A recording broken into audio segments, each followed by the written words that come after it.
The Mori used to eat the corpses of their enemy in order to shit them out. It was considered the ultimate insult to them. The Mongols used to put the heads of their enemies on sticks in order to act as a deterrent warning to people that decided to stand against them. It isn't really bad or good, it really comes down to situation. Friend and foe, because bad and good is really relative with the time and masses. These concepts didn't exist back in the day when survival took priority and the world was less forgiving. Rape was a tool of war. Woman's kindness was an offshoot of their oppressive situation. The oppressed often tend to be less entitled and more empathetic and careful of their behavior. In my opinion, serial killers and murderers that are quick about it are kinder than the government officials, politicians, professional and those regular folks that play games, and lawyers that draw the process out. People tend to walk over others, and then justify it with words a sales pitch. You might know the reason why they are in the wrong at the time, if you aren't an arguer, but oftentimes, you know you were wronged, and I think logical people's opinions can be trusted. So I'd say lawyers, politicians and psychologists and those schoolyard gossipers are worse than a killer serial killer. Because at least then, the person ends up dead and there is a conclusion to it. A Chinese rural family had a girl. They named her, which in Chinese means summon boy.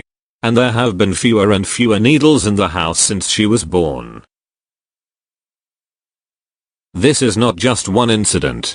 It's a superstition that some villagers in extremely underdeveloped and remote regions of China actually believe that if you kill a girl in the family with needles, the next one you have is going to be a boy. The one-child policy in a way added to this situation, because the policy doesn't allow you to have a second child unless the first one dies, but the policy isn't to blame for this. Because these people, even if there wasn't a policy or limit, they can do this simply because they want a boy in the family, because they believe that by stabbing the baby girl with needles they can scare the female soul away from the family. Every time I think about this I get furious as I can almost hear those baby girls crying in pain, unable to ask for help or comprehend why this is happening to them. And the fact that this is still happening makes me even angrier. When I searched online I saw that the latest case reported happened less than a few months ago and there are so many unreported ones. It also makes me cringe at just what kind of evil humans can be capable of. Meet Ramil Safarov. He is a national hero in Azerbaijan. So what did he do to deserve this title? Did he save kids from a burning building? Is he a national sports hero? Or is he an inventor of medicine that helps the disabled? How about none of the above? Ramil Safarov is an officer of the Azerbaijani army who was convicted of the 2004 murder of Armenian Army Lieutenant Gurjan Margarian. Now you may be asking yourself whether the human cruelty come in. They were both attending a NATO-sponsored Partnership for Peace event. Ramil Safarov murdered the Armenian Army Lieutenant Gurjan Margarian in his sleep at 5 a.m.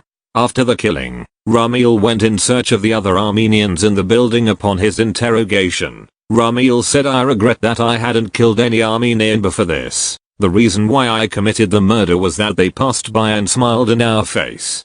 At that moment I decided to kill them, that is to saw their heads off. If there were more Armenians here I would like to kill all of them. My calling is to kill all the Armenians." He was sentenced to life in prison, eligible for parole after 30 years.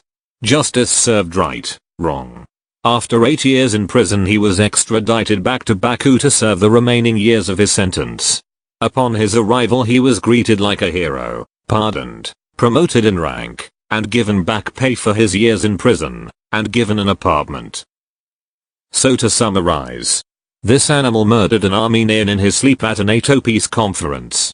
Admitted it was his calling to kill Armenians and only regrets that he couldn't kill more. Gets sentenced to prison, gets extradited, on his return he gets a hero's welcome and pardoned.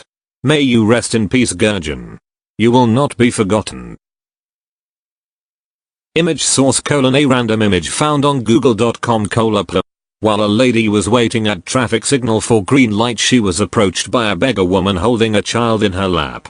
The baby was crying like hell and the beggar woman begged money from her. The lady got out of her car and asked the beggar why the child was crying so hard. The beggar woman said that the child was very hungry and she needed some money for milk. This smart lady smelled something fishy as she realized that it was certainly not due to hunger. Women have God-given gift of sensing abnormalities. She asked the beggar to hand over the child to her. She would pay 100 rupees if the beggar did it.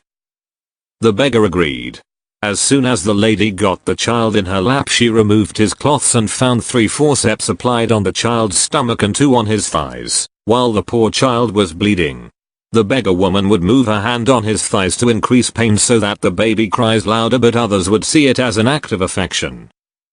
The beggar was beaten black and blue by the public when this lady exposed it to others.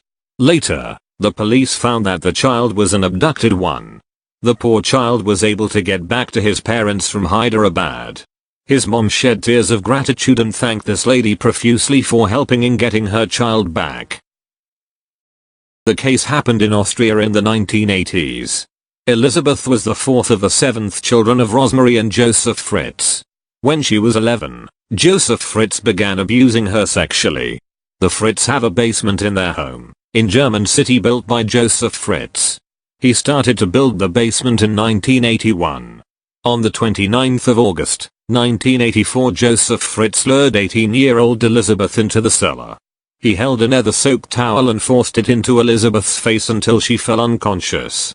He threw her into the chamber and locked her there. For the first 5 years, she was all alone there, in the dark, with only a few lighting. Her mother and siblings did not know that Elizabeth was merely under their feet. They thought that she had run far, far away to join a religious cult. The cell was cold, damp, and filled with rats. Even worse was summer, where it turned into a sauna. Her father would visit her every 3 days to bring food and supplies. Worse, he would rape her. In total, he raped her over 3,000 times throughout her captivity. The rape resulted in the birth of 7 children, one of whom died days after birth. Her father later burned the baby in a furnace. 3 of the children were raised as fondling. Joseph put the babies in their front door with a letter written by Elizabeth saying that she had given birth and asked them to take care of the babies. The other 3 remained in the cellar until their freedom in 2008. They never saw the light of the day. They never saw the outside world. The cellar was their world. Kirsten for 19 years, Stefan for 18 years and Felix for 5. For their years there, all they see was their cellar. The cellar was their world. They never saw the sun, the outside world, trees, lakes, cars, planes, houses, rain, snow, etc.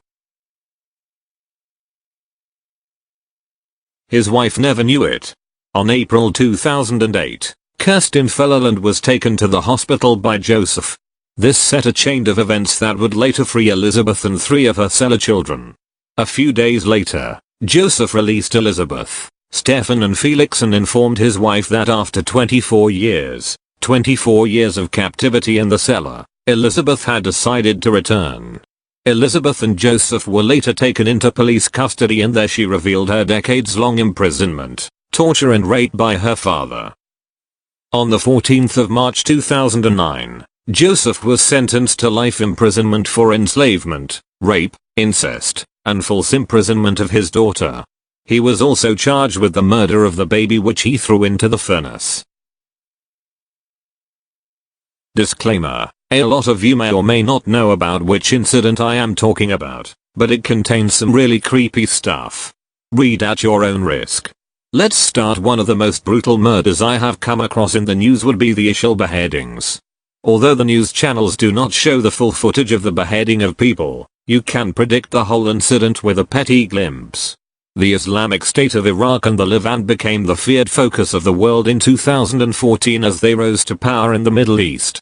It's no coincidence that their rise to power has been paved by blood and the bodies of the countless people they've tortured and killed. That's how a group founded on the principles of terrorism operates. It's unknown exactly how many Syrians have been beheaded by the group, but there have been many. They are also guilty of killing several Lebanese soldiers, 10 Kurds, 2 American journalists, and 3 aid workers, 2 British and 1 American. The videos of some of the beheadings, including those of kidnapped journalists like James Foley, have been posted to social media. These horrific videos are doing exactly what they are supposed to do, inciting fear and anger in hearts the world over. There are some gruesome images and videos online which you can browse for at your own risk.